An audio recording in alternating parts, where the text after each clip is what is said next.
តើអ្នកធ្លាប់គិតទេថាទីក្រុងដ៏មមាញឹកនិងមានប្រវត្តិសាស្ត្រដ៏សម្បូរបែបនេះមានដើមកំណើតយ៉ាងដូចម្តេច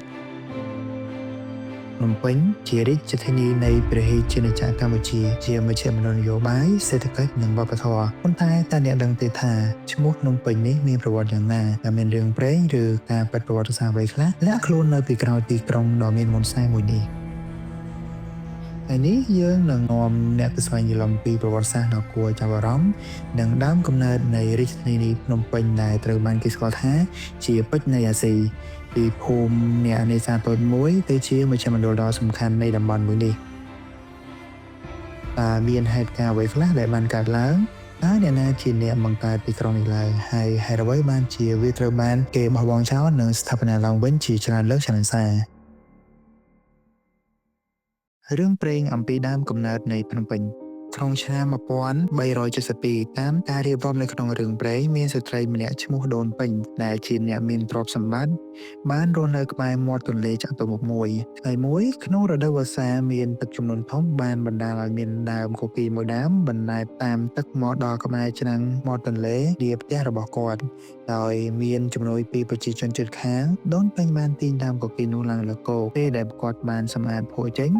គាត់បានប្រទះឃើញព្រះពុទ្ធរូបសម្រិតចំនួន4អង្គនិងទេវរូបថ្មមួយអង្គនៅផ្នែកខាងក្នុងនៃប្រហោងដើមគគីរនោះដោយសេចក្តីជ្រះថ្លានិងយល់ថាជាបុណ្យបារមីដូនពេញបានសាងសង់ខ្ទមតូចមួយដើម្បីតម្កល់ព្រះពុទ្ធរូបទាំងនោះបន្ទាប់មកគាត់ក៏បានអំពាវនាវឲ្យប្រជាជនជួយលើកដីពូនភ្នំមួយកន្លែងនៅខាងលិចផ្ទះរបស់គាត់នៅលើភ្នំនោះគាត់បានសាងសង់វិហារមួយខ្នងដើម្បីតម្កល់ព្រះពុទ្ធរូបទាំង4អង្គចំណែកទេវរូបថ្មគាត់បានយកទៅតម្កល់នៅជើងភ្នំខាងកើតដោយសារតែមានភ្នំហើយដូនពេញបានពូនភ្នំនេះឡើងហើយឈ្មោះពេញរបស់គាត់ផងនោះទើបតំបន់នេះត្រូវបានគេហៅថាភ្នំដូនពេញដែលជាប្រភពដើមនៃឈ្មោះរាជធានីភ្នំពេញដែលយើងស្គាល់សព្វថ្ងៃ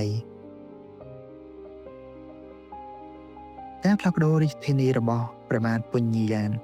ក្រៅពីរឿងព្រេងខាងលើប្រវត្តិសាស្ត្រផ្លូវការក៏បានកត់ត្រាអំពីការបង្កើតរាជធានីភ្នំពេញផងដែរនៅក្នុងសតវត្សទី15ក្រោយពីការដួលរលំនៃនគរព្រះបាទពញាយ៉ាតបានសម្រេចចិត្តផ្លាស់ប្ដូររាជធានីដំបូងឡើយព្រះអង្គបានបោះទីតាំងរាជធានីថ្មីនៅទួលបាសានក្នុងខេត្តស្រីសន្ធរដែលជាខេត្តកំពង់ចាមសព្វថ្ងៃប៉ុន្តែដោយសារតែមានទឹកជំនន់រៀងរាល់ឆ្នាំព្រះអង្គក៏បានសម្រេចចិត្តផ្លាស់ប្ដូរទីតាំងពីរាជធានីនេះម្ដងទៀតនៅក្នុងឆ្នាំ1434ព្រះបាទពញាយ៉ាតបានជ្រើសរើសយកទីតាំងតាមបណ្ដោយមាត់ទន្លេចតុមុខដែលជាទីតាំងនៃដូនពេញនាពេលបច្ចុប្បន្នទីតាំងនេះមានភាពងាយស្រួលក្នុងការតាក់ទងពាណិជ្ជកម្មនិងការការពារផ្សេងៗព្រះអង្គបានចាប់ផ្ដើមកសាងព្រះរាជវាំងនិងហេដ្ឋារចនាសម្ព័ន្ធនានាដែលជាការចាប់ផ្ដើមជាផ្លូវការនៃការបង្កើតទីក្រុងភ្នំពេញ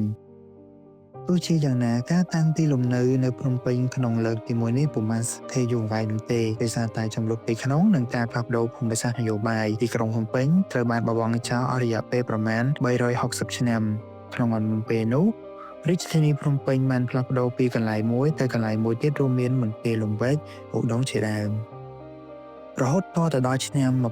1865ក្នុងរជ្ជកាលរបស់ព្រះបាទនរោត្តមទើបព្រះអង្គបានសម្រេចព្រះទ័យស្ថាបនាព្រះរាជវាំងនិងរាជធានីភ្នំពេញឡើងវិញនៅទីតាំងដដែលការស្ថាបនានេះបានធ្វើឲ្យភ្នំពេញមានស្ថិរភាពស្ថិតស្ថេររហូតមកដល់បច្ចុប្បន្នភ្នំពេញក្នុងសម័យកាលអាណានិគមនិងការអភិវឌ្ឍ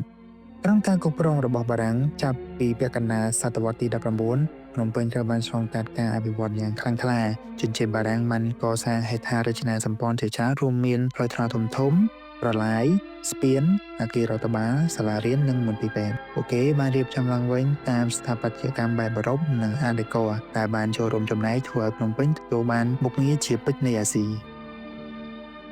ភ្នំពេញបានក្លាយខ្លួនជាមជ្ឈមណ្ឌលពាណិជ្ជកម្មនិងការអប់រំដ៏សំខាន់ទីក្រុងនេះបានសម្រេចរីកចម្រើនលូតលាស់យ៉ាងឆាប់រហ័សហើយបានទាក់ទាញអ្នកវិនិយោគនិងប្រជាជនមករស់នៅគ្រប់ទិសទីប៉ុន្តែប្រវត្តិសាស្ត្ររបស់ភ្នំពេញក៏មានភាពឈឺចាប់និងទុក្ខសោកផងដែរនៅក្នុងឆ្នាំ1675របបខ្មែរក្រហមបានឡើងកាន់កាប់ហើយបានបង្ខំឲ្យប្រជាជនជម្លៀសចេញពីទីក្រុងទាំងមូលភ្នំពេញដែលធ្លាប់តែជាទីក្រុងដ៏រស់រវើកបានក្លាយទៅជាទីក្រុងខ្មៅក្នុងរយៈពេលប្រមាណ74ឆ្នាំ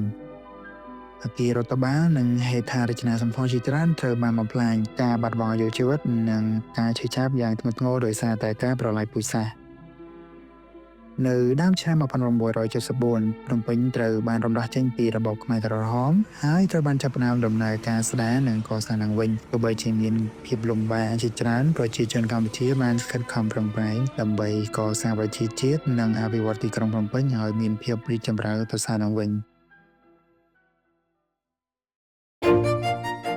មកដល់សប្តាហ៍នេះរាជធានីភ្នំពេញបានបន្តការរីកចម្រើនដោយមិនឈប់ឈរវាជាទីក្រុងដែលមានភាពចម្រុះទាំងវប្បធម៌ប្រជាជននិងសកម្មភាពសេដ្ឋកិច្ចពីប្រវត្តិសាស្ត្រវែងឆ្ងាយនិងរឿងព្រេងដ៏មានអត្ថន័យភ្នំពេញបានវិវត្តខ្លួនក្លាយជាទីក្រុងដ៏ទំនើបមួយដែលរក្សានូវអត្តសញ្ញាណនិងមរតកវប្បធម៌ដ៏រឹងមាំរបស់ខ្លួន